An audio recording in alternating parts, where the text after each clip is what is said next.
Today we are with Gernot, co-founder of WeGrow, a company based in Amsterdam, Berlin and Paris. WeGrow helps businesses to internationalize across Europe. And what we will look into today is Gernot's view on what it takes for businesses to internationalize and how to be successful at it. So, first of all, can you name 4 components for a startup to start thinking about internationalizing? Check that you are really successful in your home market, so you need to have local product market fit, otherwise it doesn't make sense to scale. Have enough resources in terms of investment, or your business is already yielding a lot of positive cash flow. You will need that. Have a repeatable sales and marketing process in place, because otherwise you need to reinvent the wheel time and time again. That really doesn't make sense. Last but not least, that's the 4th one. Check your organizational setup. Are you ready for growth? What is still missing? And also, who will lead actually the international expansion? That's one of the main questions. Assuming a startup owns those capabilities, what are the main steps to gather market data with a little budget? Yeah, one of the first questions is which market or markets, right? So think about a long list, or ideally already a short list.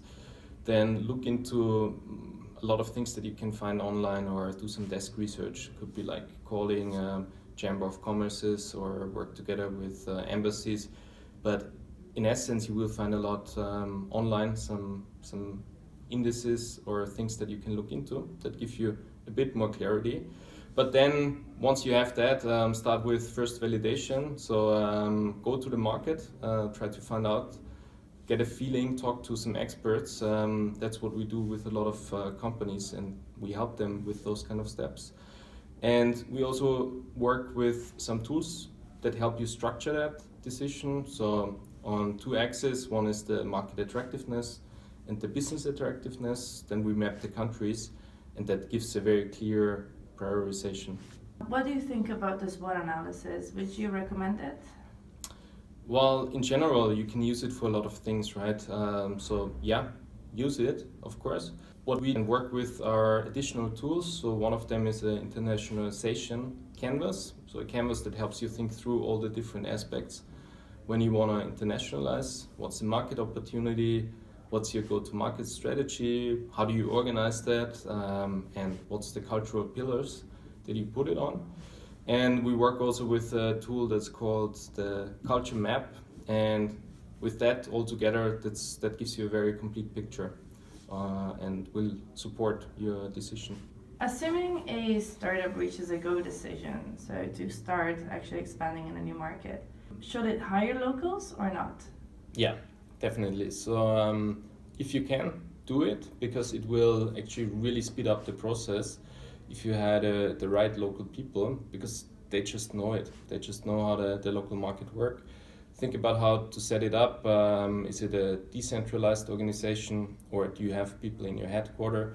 But ideally, yeah, do that, because it will only help you. What do you think about local strategy? Would that work as well in another country?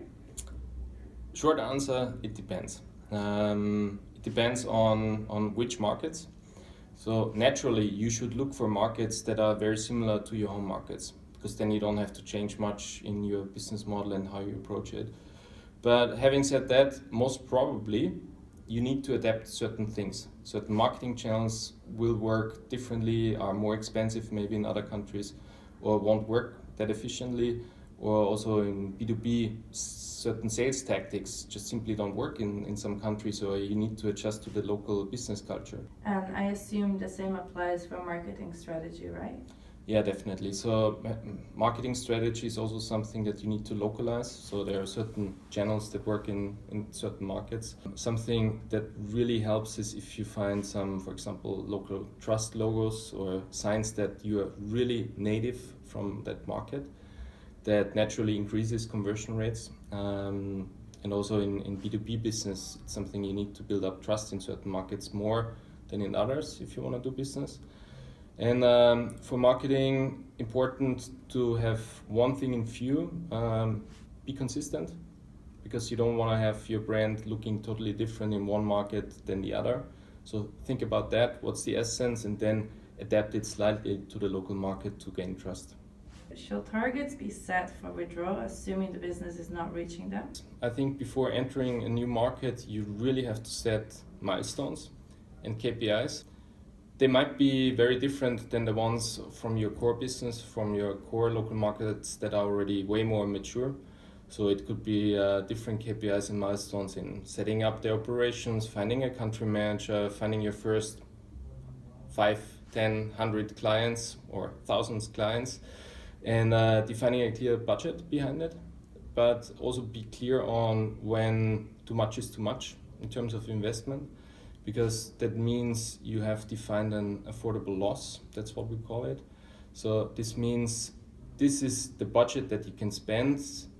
If you go further, you will actually jeopardize your core operations, because what you don't want to have is that your new market doesn't go well and suddenly your home market, and then you're stuck in between, and that might potentially be the end of your company.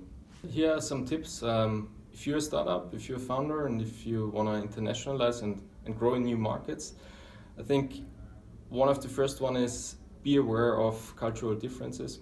So really pay attention to that doing business and acquiring new customers is totally different in France, for example, compared to Germany or the Netherlands or the US. The different dynamics. Also people behave differently that work in your team, so be aware of that. Number 2, focus. Don't spread your resources too thin, because otherwise you won't make an impact and make steps when growing new markets. I think the third one is be really close to your new customers and to your customers in general, but find your new customers in the market, talk with them, listen to them, validate your proposition, and then build on that and build on those successes. They might recommend you, and that's one of the greatest gifts they can give to you. So understand that. The last one related to your team, hire the right people. I mean, in general, that's something that pays off, I think.